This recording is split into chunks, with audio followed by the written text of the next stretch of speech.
vou passar rapidamente alguns tópicos. A medicina legal, ela é uma parte normativa, não preventiva nem curativa. Quer dizer, enquanto psiquiatra, enquanto perito, nós estamos fazendo uma situação normativa. A curativa fica para a atuação médica e a preventiva também faz parte da medicina. A principal definição de psiquiatria forense que eu encontrei foi essa. É um ramo da medicina legal que se propõe a esclarecer os casos em que alguma pessoa, pelo estado especial de sua saúde mental, necessita uma consideração perante a lei. Tá? É uma definição bem simples. Aqui. Bom, a perícia psiquiátrica, ela pode ser direta ou indireta. Direta quando nós examinamos o paciente, e indireta quando tem anulação de ato jurídico, de testemunhos, tal. Então é feita uma perícia indireta porque a pessoa que fez aquele documento não tinha condições mentais para tê-lo assinado. Vou passar isso rápido. As áreas de abrangência da psiquiatria forense é direito penal, direito civil, direito do trabalho, direito administrativo, direito militar, direito canônico. Nós já tivemos que fazer perícia na igreja, direito, na criminologia, o psiquiatra como integrante da equipe multidisciplinar, e no direito penal, verificação da capacidade de imputação nos incidentes de sanidade mental, verificação da capacidade de impulsidão nos incidentes de farmacodependência, e exame de cessação de periculosidade nos sentenciados à medida de segurança. Tá? Avaliação de transtornos mentais em caso de lesões corporais e crimes sexuais. Bom, eu vou passar essa parte de civil porque não vai demorar muito. Então, nós vamos direto para criminologia, o psiquiatra como parte integrante da equipe multidisciplinar nos exames criminológicos previstos na Lei de Execução Penal. Então, noções de imputabilidade, que é o tema principal de hoje. Ela possui um duplo ângulo, enquanto liga o ato ao sujeito, e tem um aspecto subjetivo, enquanto exige do sujeito prévia capacidade para imputação. A imputabilidade requer inteligência, que é a capacidade de compreender, que é a libertas concili, e vontade, que é a capacidade de querer, ou seja, de realizar ou não a ação. Tá? Bom, o critério adotado pelo nosso código é o critério biopsicológico. Isso significa que precisa ter a existência de uma doença e essa doença está interferindo na capacidade de entendimento e determinação. Então, o critério que costuma cair muito em prova é o critério biopsicológico.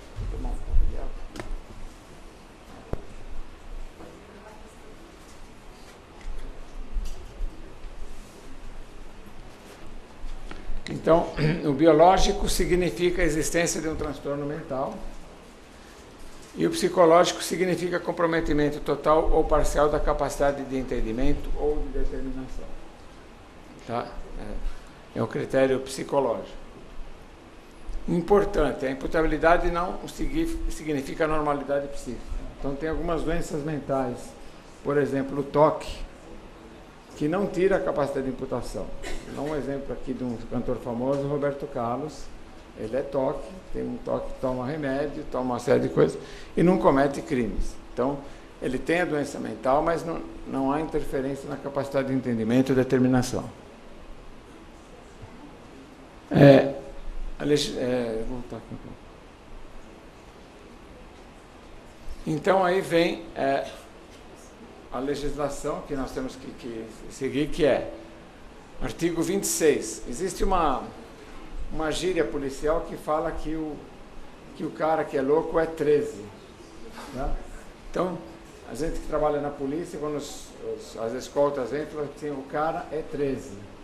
Então, eu achei que 13 é porque é meio louco, é metade de 26, Ou na polícia militar eles têm um código 13 que é alguma intercorrência com um doente mental.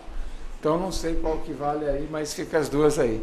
É isento de pena o agente que, por doença mental ou desenvolvimento mental incompleto ou retardado, ao tempo da ação ou da missão, inteiramente incapaz de entender o caráter lícito do fato e determinar-se de acordo com esse entendimento. Tá? Isso aqui, o que está em azul é o critério biológico e o que está em vermelho é o critério psicológico. E aqui, talvez é um dos grandes problemas nossos, ao tempo da ação. Toda vez que nós vamos fazer uma perícia, é depois de meses, às vezes até de anos, que nós temos que fazer uma perícia para dizer para o juiz que quando ele cometeu o crime, ele estava com problema mental. Então, a gente não tem condições de fazer a perícia.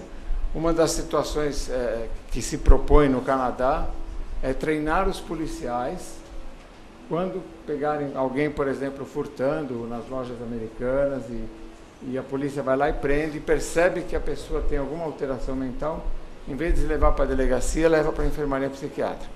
Isso no Canadá. No Brasil, aqui é jogado na delegacia e acontece todas essas coisas que a gente sabe. E o parágrafo único também, que é a grande encrenca nossa, é exatamente onde estão os psicopatas. Tá?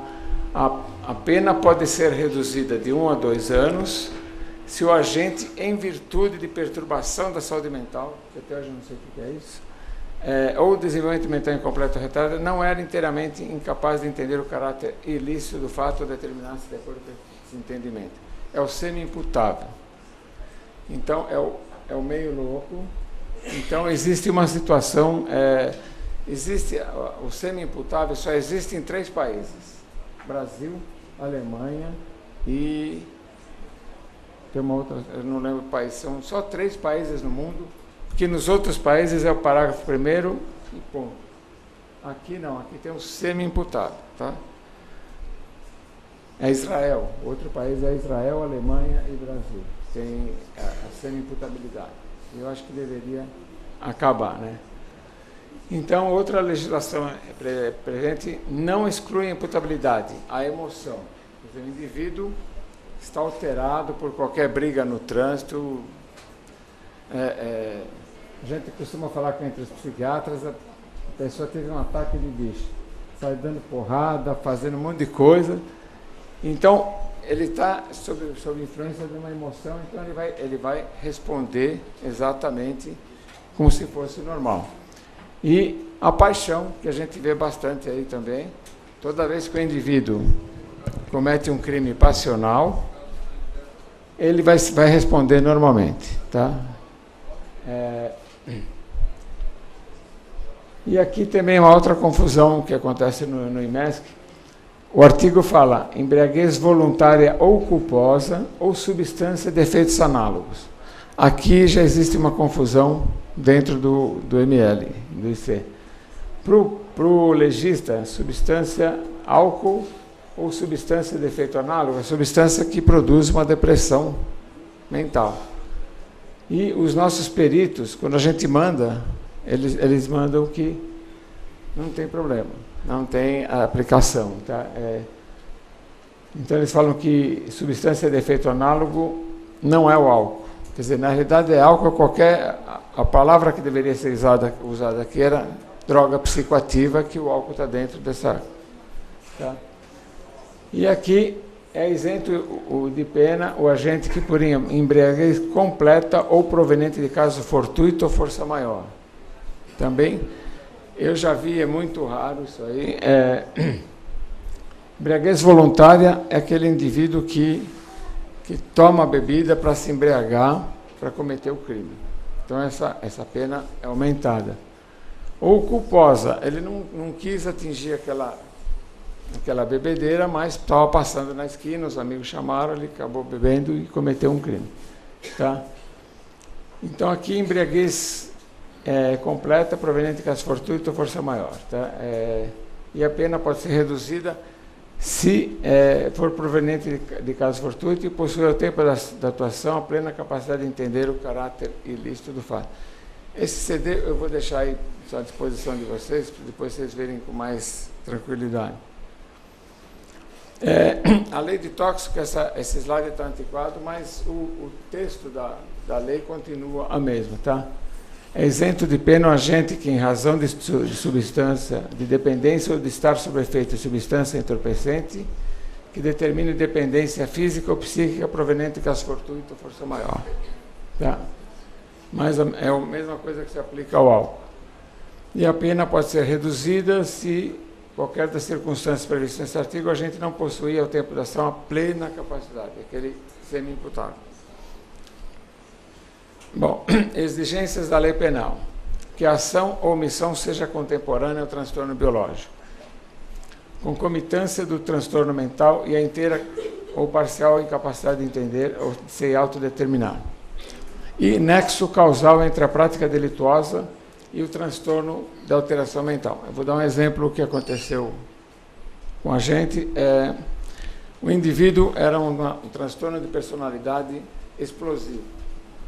Esses indivíduos são aqueles pavio curto que você pisa num pé, não dá tempo de pedir desculpa, ele já está batendo. Então, esse cidadão foi preso por lesão corporal, foi considerado semi-imputável, saiu para tratamento ambulatorial e teve alta.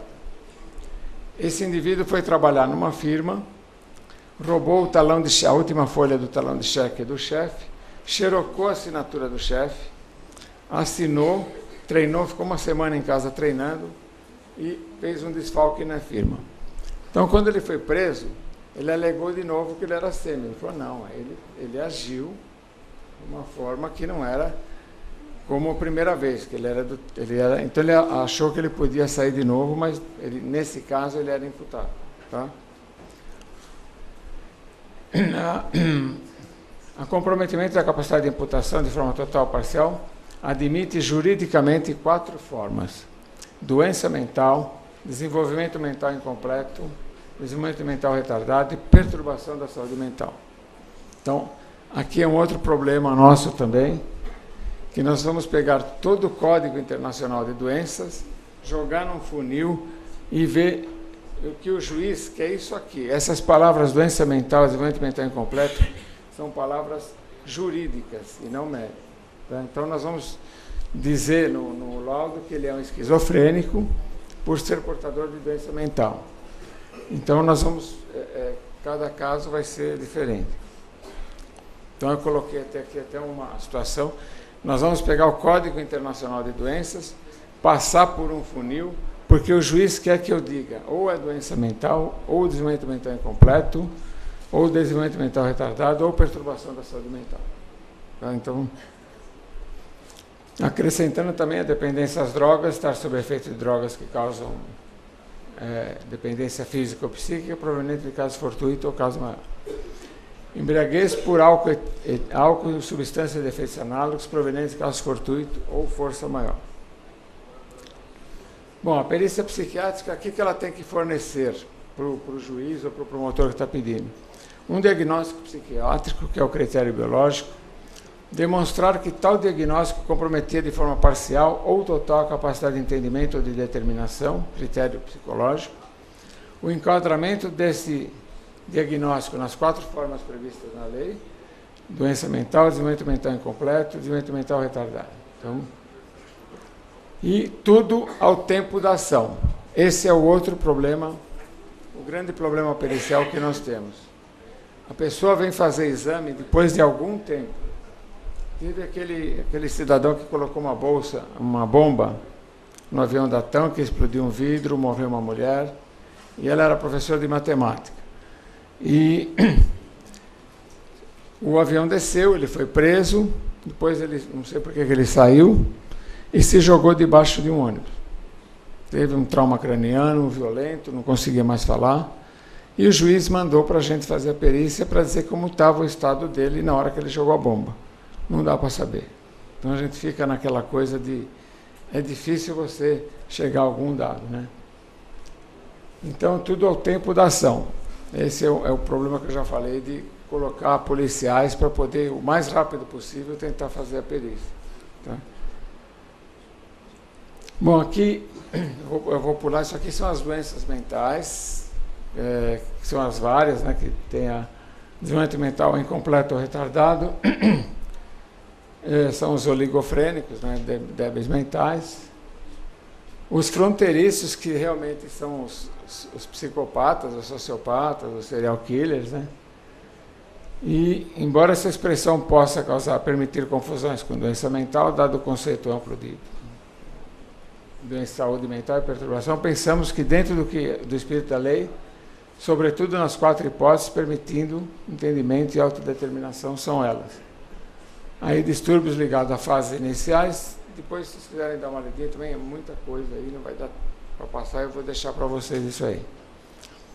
E o subgrupo, o perito indagará sobre o desenvolvimento até atingir o nível normal desta parada aí. Dificuldades relacionadas à perícia. O que nós temos de problema? Época de realização.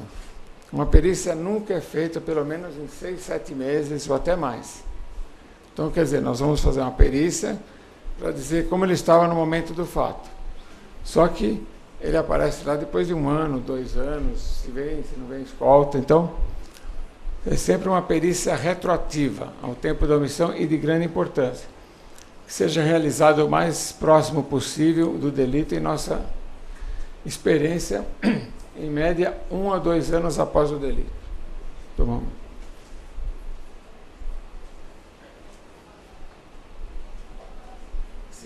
Segundo problema, impossibilidade de uma avaliação psiquiátrica mais prolongada. Geralmente, temos de formular um diagnóstico e seu enquadramento numa única entrevista, porque não vai ter tempo, não dá para marcar outra, porque já tem um monte esperando, então nós temos que resolver a fatura aqui, tá? E demora no agendamento e dificuldades para a realização do exame, quer dizer, se agenda, a pessoa não vem, ou não vem a escolta porque estava fazendo outra coisa, então demora muito para fazer a perícia. Bom, aí como se faz um laudo psiquiátrico?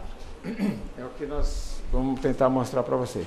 Identificação, a gente coloca o nome, a idade, sexo, residência e tal.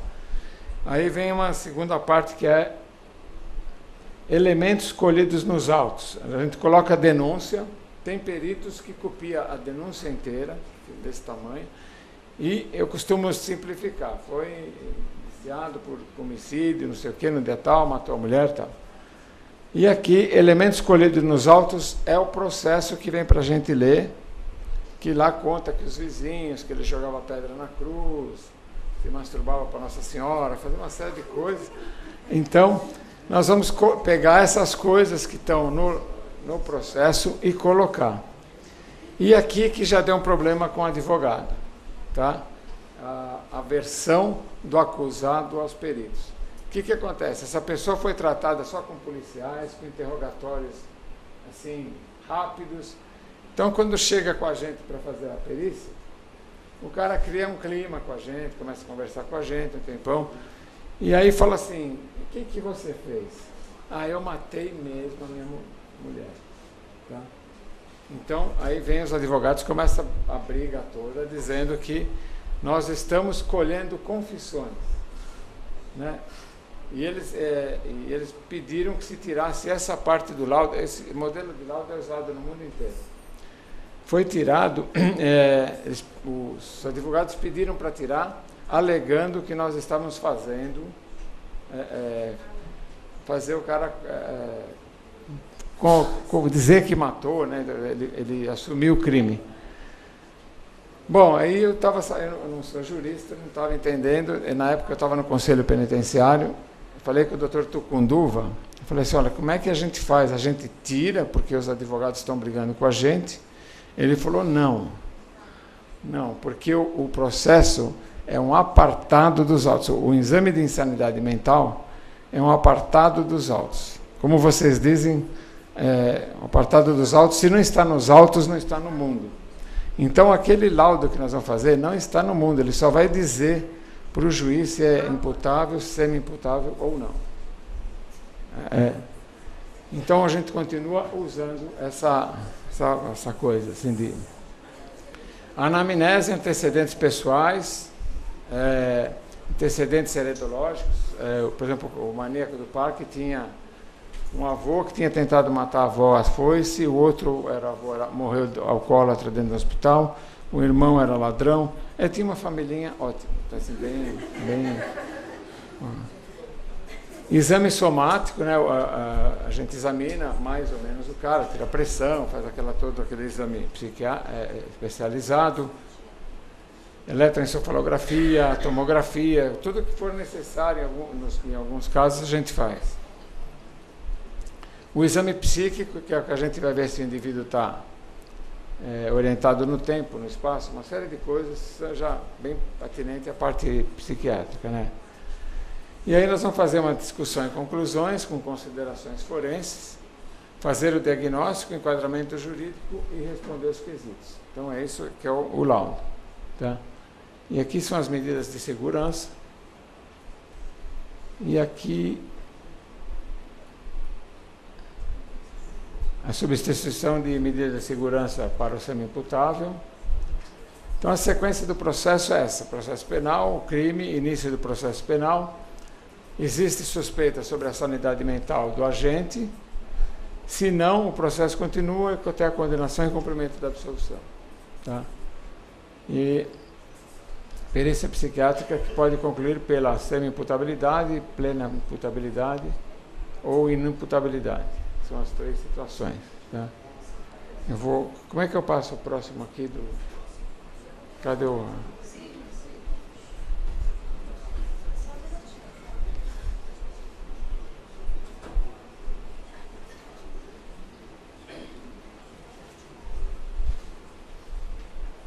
Tem um segundo.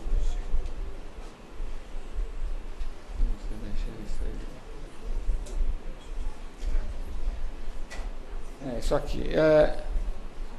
O que aconteceu no laudo do maníaco do parque, né? Tem umas situações engraçadas. A primeira coisa, eu fazia assessoria ao Ministério Público no Tribunal do Júri. Quando surgiu a coisa do maníaco do parque, o juiz presidente do júri apontou o dedo para mim e falou: Paulo, eu preciso falar com você. Eu falei: não, eu não quero. Aí eu voltei para a sala dele e falei assim: olha, existe um pessoal do Hospital das Clínicas que estão criando UNOFOR, então para eles vai ser bom porque vai dar mídia, acontecer, eles vão saber que existe UNOFOR. Eu já estou ficando velho, já não estou querendo mais. Então nós conseguimos convencer o juiz de que ele fizesse a perícia, criasse a equipe de 3 psiquiatras. Bom, o que aconteceu? Como eles eram novatos, jejunos, eles foram dar entrevista na Veja, em tudo quanto é legal, apareceu no Fantástico. Então, foram cortados e o juiz chamou eu e me chamou mais 2 psiquiatras. Chamei que eram 2 colegas meus, um de infância e outro de trabalhar junto há algum tempo. E aí que tem esses problemas antes de começar essa coisa, o que acontece? Ele ficou sentado lá. Quando nós vamos fazer uma perícia, o indivíduo, ele não precisa falar. Se ele não quiser falar, ele não fala. Então, para a gente é horrível, porque nós fomos até Taubaté, o maníaco do parque sentou no chão, ficou sentado, de cabeça para baixo, e não falava nada. Eu falei assim: nossa, vamos perder a viagem, viemos até Taubaté.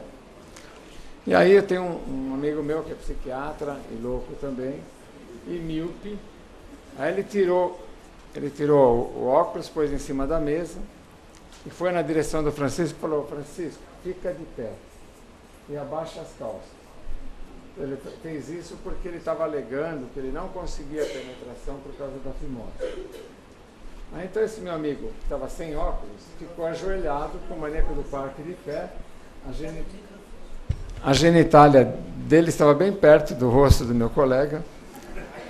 E ele falava assim: põe a glande para... Ele falava de outro jeito, né? Põe a glande para dentro, põe a glande para fora, põe a glande para dentro, põe a glande para fora. Eu olhei para o outro psiquiatra e falei assim: cara, tá louco, não para, né? Aí esse colega falou para ele assim: ó, resolve se vai ser sexo oral ou masturbação, porque o cara está ficando excitado aí. E nessa situação ele começou a rir. Ele começou a rir e falou pra gente: vocês são uns puta loucos. Então, ele... E aí ele começou a contar. E aí a gente sentou junto com ele na mesa, virou conversa de botequim, tipo assim, a Selma era gostosa, o que você achou daquela outra? Porque era a maneira de tirar essa situação dele. Isso foi no caso do Maníaco do Parque. No caso daquele serial killer do Maranhão, que matou 30 crianças e tal, nós fomos fazer a perícia do caso do Maranhão. Tá? No caso do Maranhão, quando nós entramos na delegacia da Polícia Federal, a juíza ligou para a gente e falou assim: olha, é o seguinte, se ele travar, vocês podem pegar o avião de volta que ele não vai contar nada. Bom, aí a gente sentou também, a mesma situação, o cara sentado, sem olhar para... Aí não teve essa parte do Maníaco do Parque. Aí foi assim, eu falei para ele assim: Francisco, o que está te afligindo? Né? Pergunta meio besta, mas foi. Ele falou assim: olha, eu costumo ver minhas filhas todos os dias, mas a juíza faz uma semana proibiu. Aí eu fui no telefone, liguei para a juíza, falei: manda as filhas dele para cá agora. E a juíza mandou. Ele ficou 1h30, 2 horas com as filhas. Aí nós chamamos ele e falou assim: agora você vai falar com a gente? Ele falou assim: agora eu vou falar. Aí ele contou para a gente toda a história dele. Quer dizer, e com o Champinha já foi outra abordagem. Com o Champinha ele já entrou com aquele andar de malandro, dando risada e falando assim: não sei porque que eu estou aqui, quinta-feira que vem eu vou fazer 21 anos e vou sair. Assim, bem agressivo, aquele andar de malandro. E aí eu peguei as fotos da Liane, pulei da mesa e falei assim: como é que você fez esta merda aqui, que era as fotos da Liane? Ele virou o rosto e falou que ele não gostava de ver morto. Eu falei: não gosto de ver morto, mas gosto de matar. Aí ele começou a fingir que estava chorando. Aí a colega psiquiatra que estava comigo, que também tem um pavio curtíssimo, pulou na cadeira e falou assim: olha, não venha fingir que está chorando perto de mim. Vamos começar tudo de novo, que está tudo errado. Aí nós começamos a perícia de novo. E aí eu percebi, que lá no ML tinha uma portinha de vidro, eu percebi que ele preservava muito a mãe dele. A história do Champinha é diferente, que ele teve uma anóxia de parto. Ele nasceu preto, com falta de oxigênio cerebral, então ele era o que a gente chama em psiquiatria de pseudopsicopata. Então ele estava lá, teve convulsões na infância, teve uma série de coisas, não tem mais jeito, né? E aí eu percebi que ele preservava muito a mãe dele. A mãe dele achava que ele era um santinho. Os irmãos não, os irmãos sabiam quem ele era, mas a mãe não, a mãe achava que ele era um santinho. Eu peguei as fotos da Liane, saí ali e falei assim: eu vou mostrar para sua mãe o filho da mãe que você é. Quando eu fui indo com as folhas, ele me segurou o braço e falou assim: não, volta que eu conto tudo. Então, você vê que para cada perícia que você vai fazer, você tem que ter uma abordagem diferente, tá? Então aqui a nomeação do Maníaco do Parque, afastamento da primeira equipe, que eu comentei, e a nomeação da segunda equipe e problemas na realização do laudo que eu falei. Então está aqui o nome dele, Francisco de Assis Pereira, do sexo masculino. Então a gente põe toda a identificação dele no laudo. São as partes do laudo normal, né? Antecedentes pessoais. Informes colhidos indica que não terá havido durante a gestação ocorrências dignas de registro. Nasceu de parto normal, hospitalar, sem relato de complicações neonatais. Seu desenvolvimento neuropsicotor registra discreto retardo, tendo começado a andar por volta de 1 ano e 6 meses, e a aquisição da fala demorou um pouco para ele, né? Doenças próprias da infância foi acometida de sarampo, catapora, que evoluíram para a cura sem restarem essas doenças na infância costumam dar problemas, né? Entre os equivalentes comiciais na infância eram frequentes sonilóquio, que é falar dormindo, né? Terror noturno, que é acordar gritando, e pesadelos negando a ocorrência de sonambulismo. Ele tinha sangramento nasal frequente e o bruxismo, que é o ranger dos dentes, né? Refere desmaio aos 11 anos, cuja descrição oferecida não é compatível com crise convulsiva. Tá? Refere algumas quedas da própria altura, um atropelamento por moto que não teve traumatismo crânioencefálico. Isso aí ele já estava em atividade aqui em São Paulo. Crânio morde, infecções do sistema nervoso central e cometido de qualquer doença sexualmente transmissível. Passado cirúrgico, relata a retirada de corpo estranho na orelha, que também não teve repercussão nenhuma, enquanto empinava pipas.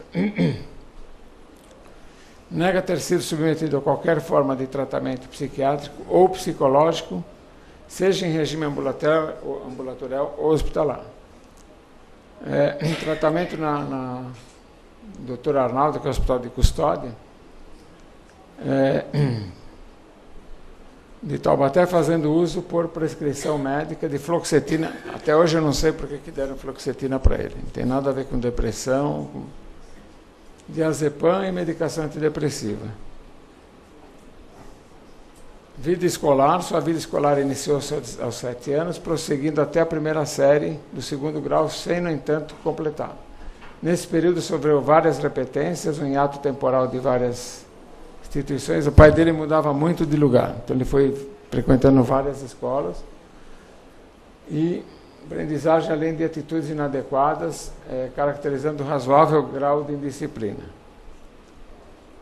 Vida laborativa. Eu vou passar um pouquinho mais rápido. O que causou estranheza para a gente é que o psicopata ele não consegue ser um cara correto, ele não consegue fazer as coisas. Então ele ficou 1 ano e meio servindo o exército. Isso era um dado inconsistente, porque o psicopata não aguenta eles não aguentam a disciplina. Então, a sorte nossa é que um dos peritos que estava com a gente tinha servido o exército e perguntou para o Francisco: Francisco, o que você fazia no exército? Ele falou: eu era rancheiro. Rancheiro é o cara que dá comida para os soldados e faz uma comida melhor para os oficiais. Então, o fato dele conseguir ficar mais de 1 ano, porque o psicopata não fica mais de 1 ano no exército, ele ficou 1 ano e meio, exatamente porque ele era o rancheiro, fazia cafezinho fora de hora para os oficiais, tudo, tanto que quando ele estava para ser expulso do exército, os oficiais sugeriram porque ele pedisse baixa, porque senão ele ia se dar mal aqui fora se ele fosse expulso do exército. Aquela história de brasileiro bonzinho, soltaram o cara aqui. E ele trabalhou como instrutor em pistas de patinação. Ele andou por várias cidades do interior, que inclusive eu falei para o pessoal do DHPP que pesquisasse onde ele foi com aquele pessoal que deve ter morrido bastante gente na mão dele. Bom, vida militar. Então foi isso que eu falei.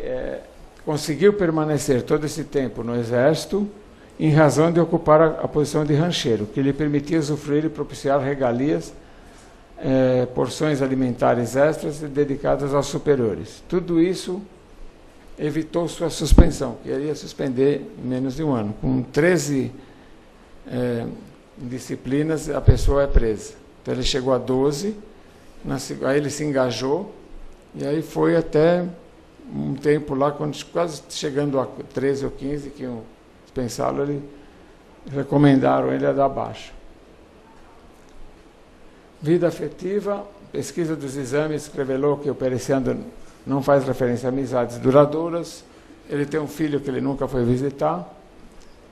A gente estava pensando em matar por causa do gene do filho dele, porque se juntar toda aquela desgraça. Sua vida familiar é descrita sem que vínculos mais estreitos tenham sido estabelecidos. e relatadas, excetuando uma maior aproximação com sua avó materna, com quem conviveu seus primeiros passos. Aqui é vida sexual dele. Relata a precoce experiência sexual traumática, quando aos 7 anos de idade teria sido molestado por tia materna, que lhe obrigara a manusear sua genitália enquanto induzia que colocasse na boca nas suas mãos. Outra experiência traumática relatada tem sido constantes tentativas de coito anal praticado por adulto que supõe ser um tio materno. Provável.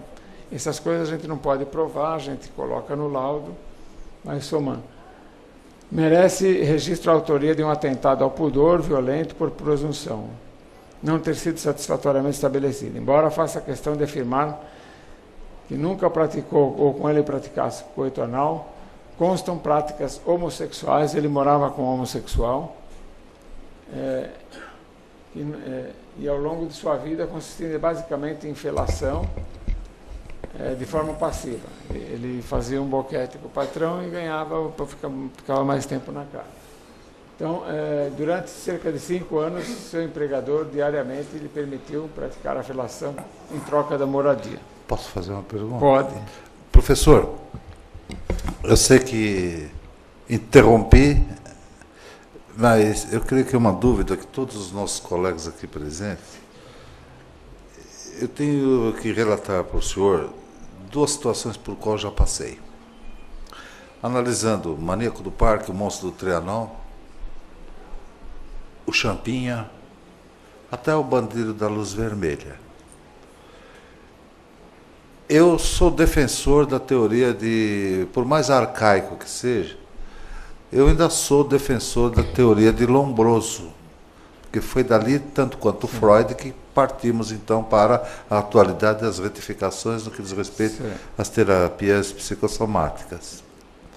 Então eu pergunto para o senhor, ainda hoje nós podemos considerar, como disse Lombroso, que o criminoso é nato, que o criminoso pertence a um tronco não desenvolvido da sociedade daquela época até hoje, e que pode ser, a minha pergunta, se Maníaco do Parque, Champinha, Bandido da Luz Vermelha e o Monstro do Trianon, se eles podem ser considerados mitômanos? Não, mitômano não. Pode ser o microfone, professor? Cada um é diferente. O Maníaco do Parque, a situação dele era diferente. O Champinha, ele vinha de uma anóxia intrauterina grave, que lesou o cérebro dele. E o outro que você falou é do Trianon? Do Trianon. Trianon, então, esse era um sociopata. Ele era sociopata. Mitômano é aquele indivíduo que ele é cometido da vontade desenfreada de mentir, né? E que, inclusive, a mitomania chega a matar, salvo o melhor juízo. A outra pergunta, professor, é o seguinte. Eu estive no...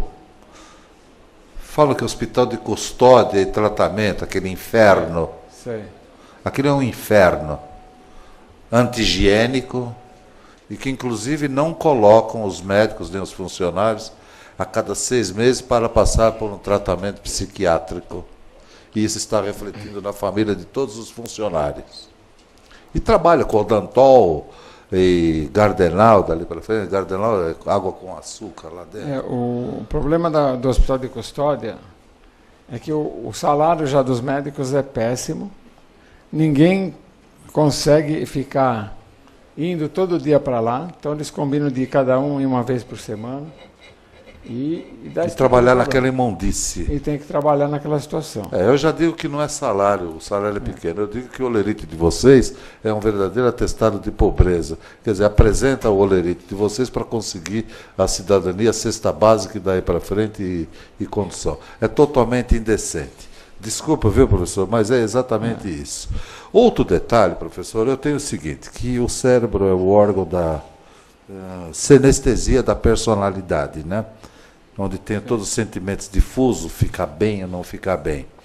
Como que seria do Champinha, do Maníaco do Parque e do no Bandido da Luz Vermelha, esse órgão da sinestesia, irradiando algo de difuso nesses indivíduos, verdadeiros monstros, né?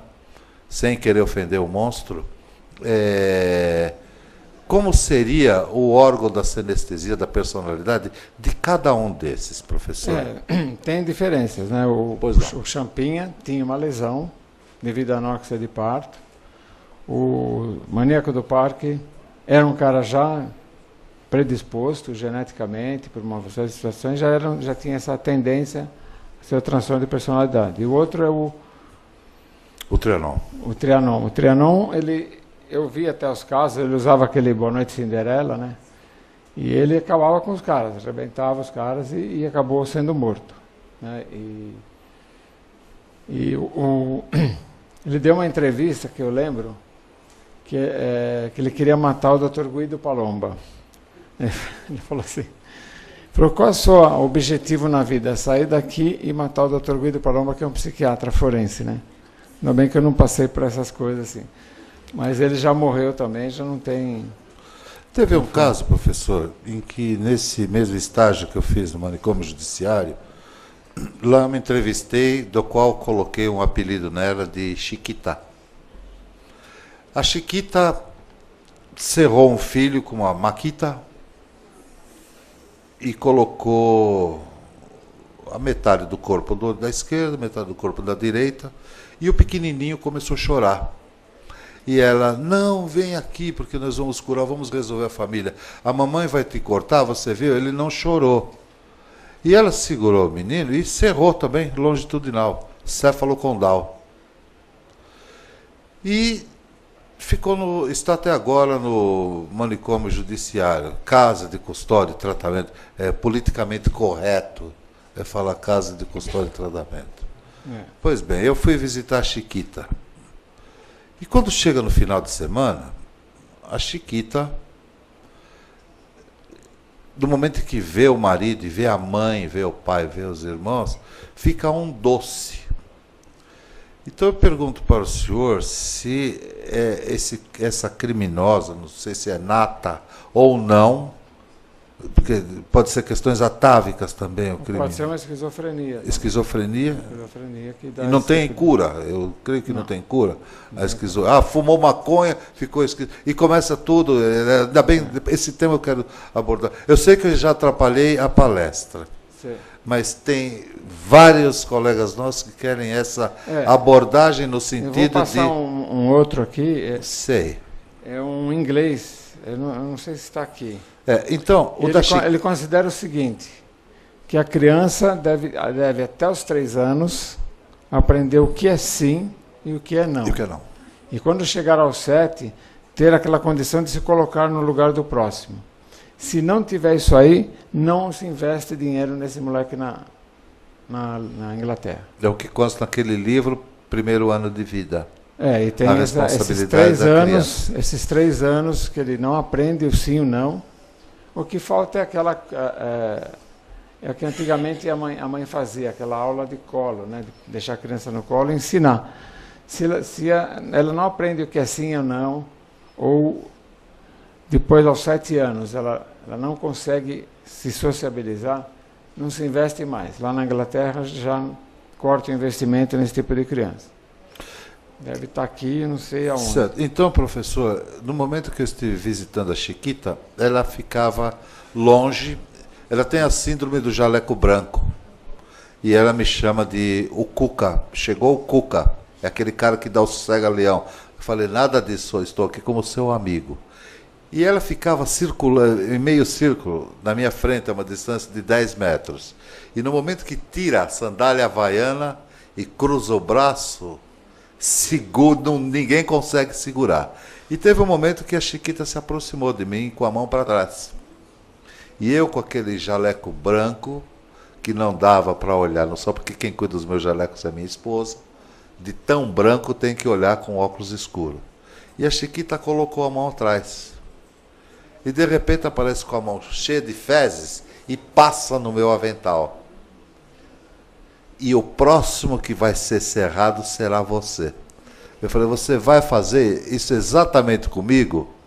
Eu falei, eu trouxe um presente para você, sem ter nenhuma reação. E tirei um chocolate, esse soufflé, e dei para ela. Aí ela começou a me abraçar e falou, não, eu não devia ter feito isso com os meus filhos. Já pensou, Cuca? Ela me trata de Cuca. Se o meu filho tinha um soufflé para dar para mim? E o que o senhor me diz desse comportamento agora? Ela está internada, né?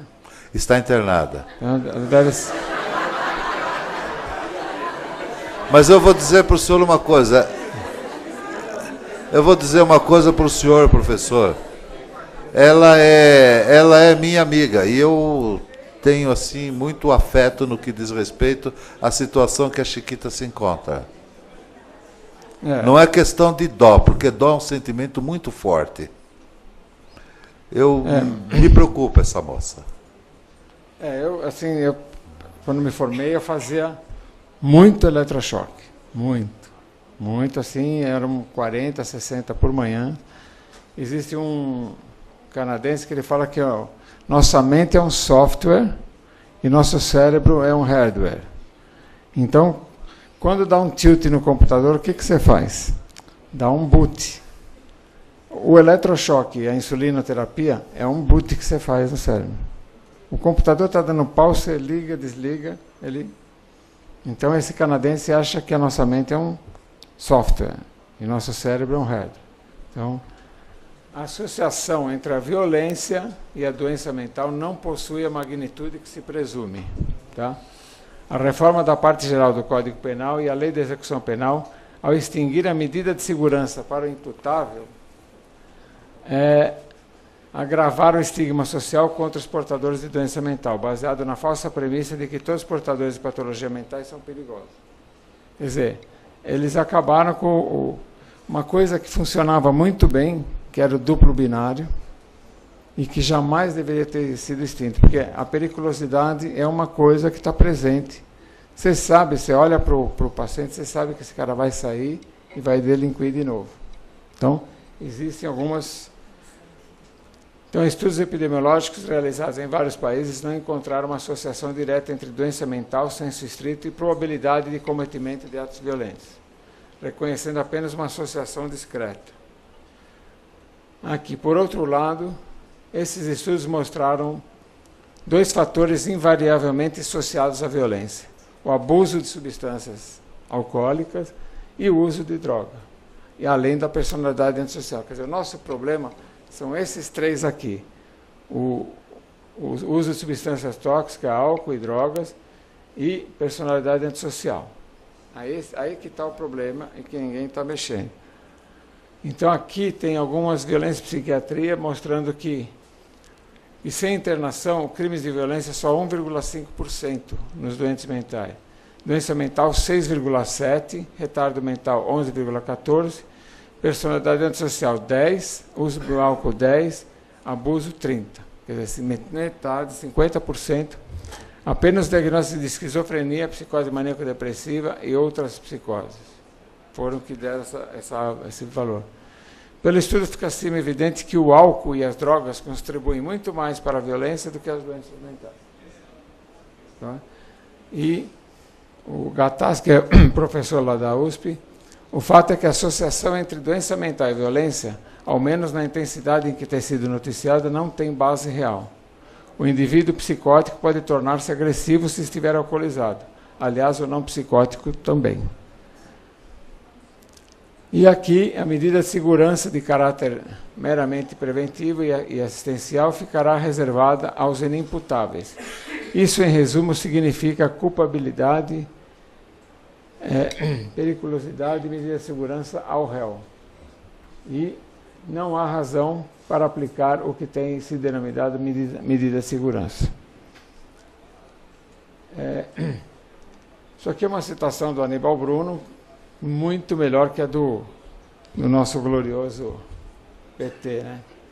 Periculosidade criminal é um estado de desajustamento social de suma gravidade. O estudo das causas dessa desadaptação do sujeito, da maneira pela qual vem a desenvolver-se o processo do crime, domínio da criminologia e não da psiquiatria. Então eu pergunto uma coisa para o senhor agora, professor, inclusive para o Dr. Jarbas, para a doutora Bonacorso, para o doutor professor Oba, eminente professor de medicina legal e consultor jurídico, e para o doutor Kirsch, atual diretor do glorioso Instituto Médico Legal, e também para o senhor. O indivíduo, quando pratica, e até para o doutor Hoppe e para o doutor Sarmento também, se o indivíduo pratica o crime, e está ali o Código Penal, por um motivo fútil. Eu já tive casos em que, no momento que o promotor denunciou por motivo fútil, eu requeri que ele fosse submetido a uma pesquisa psiquiátrica. Se o indivíduo pratica o crime por motivo fútil, para mim esse cara é xarope.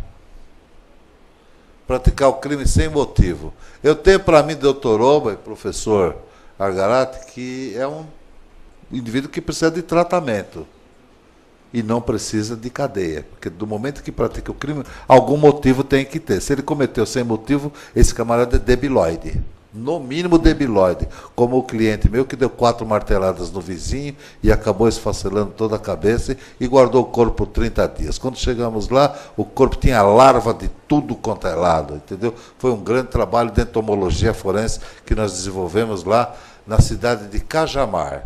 E depois ele olhou para mim e a fez exatamente na frente da promotora. Ele tirou a roupa, falou, na cadeia, tirou a roupa na frente da promotora. Ficou, ai, que coisa horrorosa. Eu falei, mas isso é problema de anatomia. Ele vai fazer tal horrorizada com o quê? Então, quer dizer, tem dessas coisas. Então eu pergunto para o senhor o seguinte, motivo fútil. Para mim esse camarada, no mínimo, ele é debilóide. Não sei se o que o senhor poderia dizer, porque é a pergunta que todos querem fazer aqui também. Ou ele tiver sob violenta emoção também, chegou em casa, pegou a mulher com outro, aí ele vai cometer um crime. Mas aí já não é motivo fútil. E a futilidade é a ferida... É aí a questão de ódio.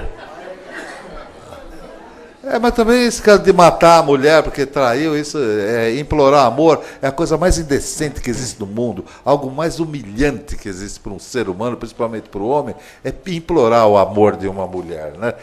Porque no meu caso é um tanto quanto diferente o que diz a palavra amor. Mas eu pergunto para o senhor o seguinte, a futilidade, o senhor pode aferir com algum problema psiquiátrico, ou problema psicológico? Pode ser psiquiátrico. Tem uma periculosidade criminal é uma constatação que existe em determinadas condições. O Odon Ramos, ele fez uma... Deixa eu ver se está aqui. Bom, isso aqui é a maravilha do nosso... Acabaram com a doença mental por decreto. Tá? Então está aqui. O projeto Delgado fica proibido em todo o território nacional a construção de novos hospitais psiquiátricos públicos e a construção e financiamento pelo setor governamental de leitos em hospital psiquiátrico.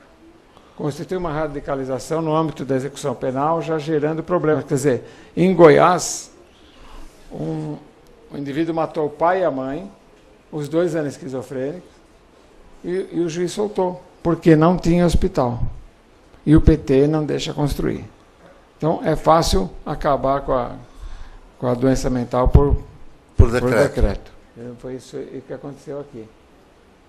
Trata-se de uma legislação muito pouco inteligente que, a pretexto de uma luta antimanicomial, não levou em consideração a existência de doentes mentais criminosos que necessitam cumprir medidas de segurança.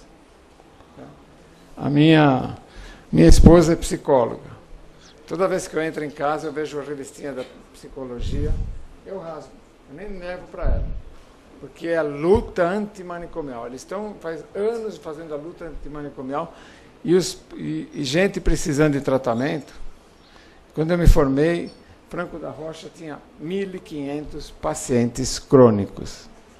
Eram 3 fazendas, as 3 fazendas produziam leite, animais, roupa.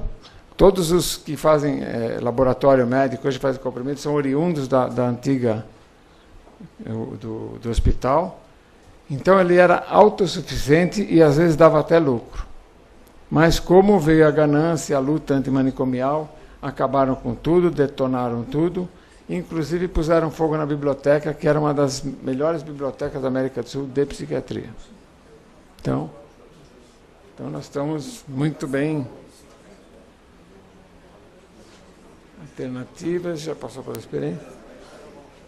Então, a periculosidade, aqui que a gente fala, existem vários, estado perigoso constitui o ponto de partida de toda a política criminal contemporânea, por outra parte, constitui, afinal, o objetivo da criminologia clínica. Então, aqui são as medidas de segurança que a gente aplica e você veja a que situação chegou. Fui fazer uma perícia de um rapaz que havia tentado matar a mãe, alguma coisa assim. E agora parece que existe a possibilidade do assistente técnico na área penal, né? Então entrou um assistente técnico lá do HC, eu estava fazendo um laudo, e ele deveria não entrar, né? Porque pela lei ele tem o direito ao acesso ao coisa, mas não acompanhar como é acompanhado no civil. Sim, por uma questão até de elegância, eu deixei ele entrar na sala junto para fazer a perícia. E ele saiu, colocou o dedo na minha cara e falou assim: se você mandar o meu paciente para o hospital de custódia, eu vou te prender por cárcere privado. Eu falei: você deve estar meio maluco, porque eu não mando ninguém para casa de custódia. Eu dou o laudo, indico, sugiro que seja colocado em casa de custódia, porque ele é perigoso. E o cara veio com o dedo assim, falar que ele é da luta antimanicomial. Então, realmente, dá vontade de desistir de uma série de coisas na psiquiatria, né? E, bom, aqui são... Tem algumas coisas, eu acho que... avaliação da periculosidade. Aqui, eu acho que talvez a melhor avaliação que tem é do professor Odon Ramos Maranhão. Alguém aqui já conhece, né, Dr. Odon? Dr. Odon, eu era membro informante do Conselho Penitenciário, que eu era do IMESC e ele era do Conselho Penitenciário. Ele me chamava de Ganso. Então, toda vez que o Dr. Odon ia no banco, ele falava assim: Ganso, vamos junto que eu não quero ser assaltado. Porque ele falava que 2%, quando um jovem está com um velhinho, a possibilidade de ele ser assaltado é menor. Então, o Odon, ele fez uma escala de periculosidade, tem a do Gloeck, tem a essa do Gloeck e tem a do Schmidt. Eu vou deixar para vocês, são coisas que você avaliam para ver se o cara tem uma responsabilidade, uma probabilidade de cometer delito. E o que eu acho melhor é do Odon Ramos Maranhão. Então é assim: doenças infantis e juvenis de grave repercussão no desenvolvimento somatopsíquico. É um dos itens. É o Champinha. Ele tem uma lesão. Família desagregada. Então você vai somando. Ele tem lesão, tem uma família desagregada. Ausência ou interrupção do aprendizado escolar e profissional. Mais um pontinho. Início precoce de automanutenção. É aquele garoto que a mãe manda para a rua e fala assim: se vira para comer. Aqui em casa não tem. Então, é mais um dado. Instabilidade profissional, aquele cara que não para no emprego. Internação em orfanatos, abrigos e similares. Fugas de casa ou de instituições escolares. Integração em grupos de atividade construtiva. Distúrbios precoces de conduta, perturbações psíquicas de qualquer natureza e antecedentes jurídicos penais. Início de criminalidade antes dos 18 anos. Número elevado de incidentes judiciários policiais, reincidência rápida e criminalidade interlocal. Criminalidade interlocal é quando o indivíduo comete um crime aqui em São Paulo, depois vai para Jacareí. Então, você somando isso aqui, passando, eu não sei a nota de corte qual que é, mas esse cara vai cometer delito. Não tem alternativa. Só que ninguém mais aplica isso aí. Existia na penitenciária o Instituto de Biotipologia Criminal, que foi extinto também, que fotografava as pessoas, todos os presos, faziam todo o levantamento. Hoje não tem mais isso.